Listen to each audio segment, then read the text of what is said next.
looking for Francis Scooby? Right here. How you doing? Okay. Abuse in the Catholic Church. The survivor. Brother Daniel comes out of the closet and yells, "Let's kill him." The alleged abusers. We're not going to answer any of that crap. We went through this with him. He's gotten all kind of troubles. For Mark Powell, the abuse took place 41 years ago in Davenport, Iowa.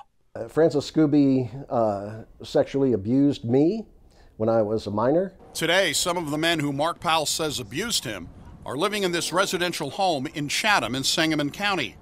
They call themselves the Franciscan Brothers of Christ the King. Their leader is this man, Francis Scooby.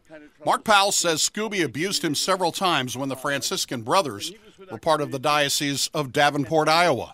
And Brother Francis, then in a car trip in Illinois, and then several times at the monastery itself. We spotted Francis Scooby in the passenger seat of a car leaving his driveway at his Chatham home. Do you remember him? Yeah, I certainly do. And he said that you basically molested him when he was a young man.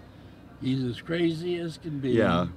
Mark was 17 when he joined the brothers. Don Davidson, who tells the I-Team he was also abused, joined on his 18th birthday. Within months, both men were targets for abuse. Both were monitored, so they could not contact anyone on the outside. This was truly a cult-like environment. The treatment of Powell and Davidson came to a head in the fall of 1977 when Powell was able to place a phone call to the bishop of the Davenport Diocese, Gerald Francis O'Keefe. He told the bishop he wanted to leave the brothers and study to become a Catholic priest. O'Keefe, now deceased, told Powell he needed the approval of Scooby. What Powell did not realize is the bishop contacted Scooby and told him about his call.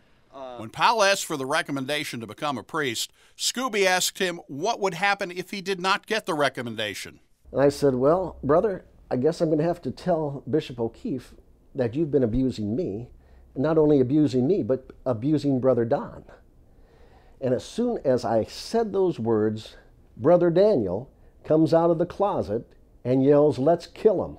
At that point, Mark decided he had to get out of the monastery. What I wanted to do right there was to get to the bishop's mansion and talk to him about what was going on, because quite frankly, I feared for my life. Didn't the Davenport Diocese, sir, find you to be a credible No. abuser? No, never. Not that they told me, that's for sure. When he was with our community, I can't tell you what he did to me. So What's this your is name? it. I'm not going to say it. Are you connected with the Diocese of... Both Mark Powell and Don Davidson believe the driver is Brother Daniel Embrick, the man who jumped out of the closet. Despite his denial, Scooby does appear on a list of credible allegations against priests and brothers issued by the Diocese of Davenport. Also on the list is Brother Mark Quillen. Brother Quillen later became a Catholic priest and is now living under the name of Father Andrew Quillen at the Glastonbury Abbey in the Diocese of Boston, Massachusetts.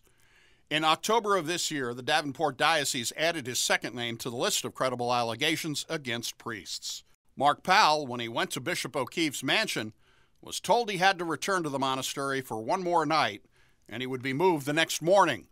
The bishop asked him for one more thing.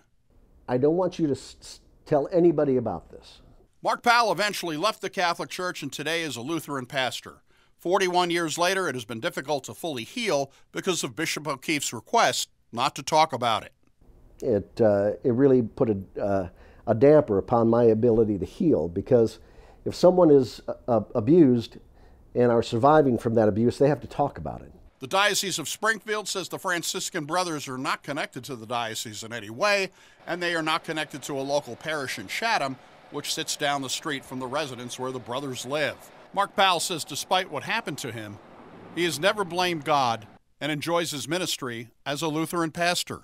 Each day I'm able to preach the gospel to those in front of me, to read the gospel, to be the ears and the love of Jesus of Nazareth in this world. For the I-Team in Sangamon County, Doug Wolfe, WAND News.